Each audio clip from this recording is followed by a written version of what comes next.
पृथ्वीराज चौहान एक राजपूत राजा थे जिन्होंने 12वीं सदी में उत्तरी भारत के दिल्ली और अजमेर साम्राज्यों पर शासन किया था। पृथ्वीराज चौहान दिल्ली के सिंहासन पर राज करने वाले अंतिम स्वतंत्र हिंदू शासक थे। 1179 में युद्ध में उनके पिता की मौत के बाद चौहान को उत्तराधिकारी घोषित किया गया। उन्होंने 2 राजधानियों दिल्ली और अजमेर पर शासन किया, जो उनको उनके नानाजी अक्रपाल और तोमर वंश के अंगपाल तृतीय ने सौंपी थी। राजा होते हुए उन्होंने अपने साम्राज्य का विस्तार करने के लिए कई अभियान चलाए और एक बहादुर योद्धा के रूप में जाने जाने लगे। उनके मोहम्मद गौरी के साथ युद्ध की महिमा कन्नौज के राजा जयचंद की बेटी संयोगिता के पास तक पहुंच गई। पृथ्वीराज की बहादुरी के किस्से जब जयचंद की बेटी संयोगिता के पास पहुंचे तो मन ही मन वो पृथ्वीराज से प्यार करने लग गई और उनसे गुप्त रूप से काव्य पत्राचार करने लगी। संयोगिता के अभिमानी पिता जयचंद को जब इस बात का पता चला तो उन्होंने अपनी बेटी और प्रेमी पृथ्वीराज को सबक सिखाने का निश्चय किया। जयचंद ने अपनी बेटी का स्वयंवर आयोजित किया,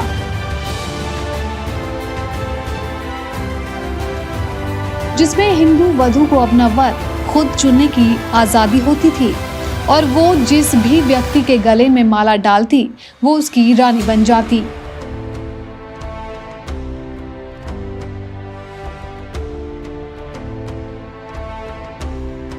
जयचंद ने देश के सभी बड़े और छोटे राजकुमारों को शाही स्वयंवर में सम्मिलित होने का न्योता भेजा, लेकिन उन्होंने जानबूझकर पृथ्वीराज को न्योता नहीं दिया। यही नहीं, पृथ्वीराज को बेइज्जत करने के लिए द्वारपालों के स्थान पर पृथ्वीराज की मूर्तियां लगवाईं। पृथ्वीराज को जयचंद की सोची समझी चाल का पता चल गया और उसने अपनी प्रेमिका संयोगिता को पाने के लिए एक गुप्त योजना बनाई।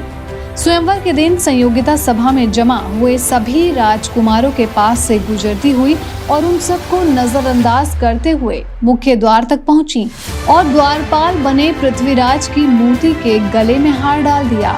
सभा में एकत्रित सभी लोग संयोगिता के इस फैसले को देखकर दंग रह गए, क्योंकि सभी राजकुमारों को लज्जित करते हुए संयोगिता ने एक निर्जीव मूर्ति का सम्मान किया। लेकिन जयचंद को अभी और झटके लगने बाकी थे।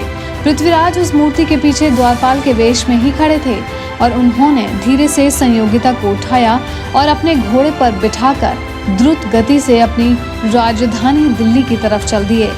जयचंद और उसकी सेना ने उनका पीछा किया और परिणाम स्वरूप उन दोनों राज्यों के बीच 1189 और 1190 में भीषण युद्ध हुआ, जिसमें दोनों सेनाओं को काफी नुकसान हुआ।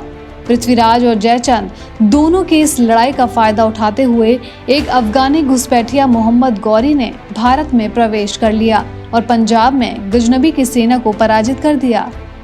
मोहम्मद गौरी ने अब पृथ्वीराज के साम्राज्य तक अपने राज का विस्तार करने का निश्चय किया। मोहम्मद गौरी ने पूर्वी पंजाब के भटिंडा के किले की घेराबंदी कर ली, जो कि पृथ्वीराज का सीमांत प्रांत था। हिंदुओं ने हमेशा युद्ध के नियमों के अनुसार सूर्योदय के बाद और सूर्यास्त से पहले दिन में लड़ाई करने का पालन किया, लेकिन बुज़दिल मुस्लिम शासकों ने हमेशा रात्रि को ही आक्रमण किया, जब हिंदू राजा और सैनिक उनके सैनिकों के घाव का उपचार कर रहे होते थे। मोहम्मद गौरी ने भी रात को अचानक आक्रमण कर दिया और उसके मंत्रियों ने जयचंद से मदद की गुहार की, लेकिन जयचंद ने इसका तिरस्कार करते हुए मदद करने से साफ इनकार कर दिया। निडर पृथ्वीराज ने भटिंडा की तरफ अपनी सेना भेजी और सन 1191 में प्राचीन शहर थानेसर के निकट तराइन नामक जगह पर उसके शत्रुओं से सामना हुआ। जिद्दी राजपूतों के आक्रमण की बदौलत पृथ्वीराज ने विजय प्राप्त की और मुस्लिम सेना मोहम्मद गौरी को पृथ्वीराज के समक्ष छोड़कर रण से भाग गई। मोहम्मद गौरी को बेड़ियों में बांधकर पृथ्वीराज की राजधानी पिथौरगढ़ लाया गया और उसने पृथ्वीराज के समक्ष दया की भीख मांगी। मोहम्मद गौरी ने घुटनों के बल बैठकर पृथ्वीराज की शक्ति की तुलना अल्लाह से की। भारत के वैदिक नियमों के अनुसार पृथ्वीराज ने मोहम्मद गौरी को क्षमा कर दिया, क्योंकि वो एक पड़ोसी राज्य का न होकर एक विदेशी घुसपैठिया था। बहादुर राजपूत पृथ्वीराज ने सम्मान पूर्वक मोहम्मद गौरी को रिहा कर दिया। मोहम्मद गौरी ने पृथ्वीराज की उदारता का सम्मान न करते हुए 1192 में फिर रात को पृथ्वीराज पर आक्रमण कर दिया। मोहम्मद गौरी ने 17वीं बार अपनी पहले से मजबूत सेना के साथ मध्यांतर से पहले राजपूत सेना पर आक्रमण कर पृथ्वीराज को पराजित कर दिया। इस बार पराजित पृथ्वीराज को बेड़ियों में बांधकर अफगानिस्तान लाया गया। पृथ्वीराज की व्यथा यहीं पर खत्म नहीं हुई। कैदी रहते हुए उसको घसीटते हुए मोहम्मद गौरी के दरबार में लाया गया और उसको मुस्लिम बनने के लिए भी प्रताड़ित किया गया। जब पृथ्वीराज को मोहम्मद गौरी के समक्ष लाया गया तो वो गौरी की आंख में आंख मिलाकर घूर रहे थे। पृथ्वीराज की ये हिम्मत गौरी को बहुत अपमानित कर रही थी और उसने पृथ्वीराज को आंखें नीची करने का आदेश दिया। पृथ्वीराज ने उसको कहा कि आज मेरी वजह से तू जिंदा है और एक राजपूत की आंखें मौत के बाद ही नीचे होती हैं। पृथ्वीराज की ये बात सुनकर गौरी आग बबूला हो गया और उसने पृथ्वीराज की आंखें गर्म सलाखों से जला देने का आदेश दिया। पृथ्वीराज चौहान की आंखें फोड़ देने के बाद कई बार उसको गौरी के दरबार में लाकर प्रताड़ित किया जाता था और उसको भारत की संस्कृति को नकली बताकर गालियां भी दी जाती थीं।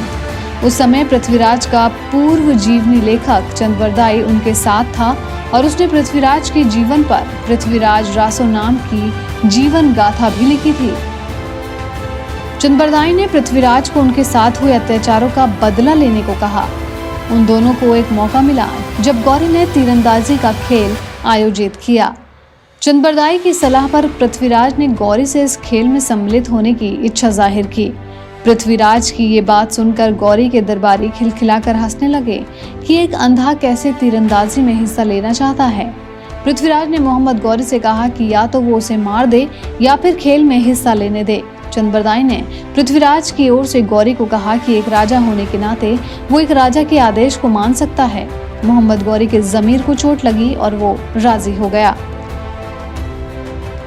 बताए हुए दिन गौरी अपने सिंहासन पर बैठा हुआ था और पृथ्वीराज को मैदान में लाया गया। पृथ्वीराज को उस समय पहली बार बेड़ियों से मुक्त किया गया। गौरी ने पृथ्वीराज को तीर चलाने का आदेश दिया। पृथ्वीराज, कमान पर तीर सजा। है अंतिम अवसर यही, सुन देकर तू ध्यान, एक बाण से लक्ष्य कर मत चुके चौहान। 4 बांस 34 गज, अंगुल अष्ट प्रमाण, इतने पर घड़ियाल है, मत चुके चौहान।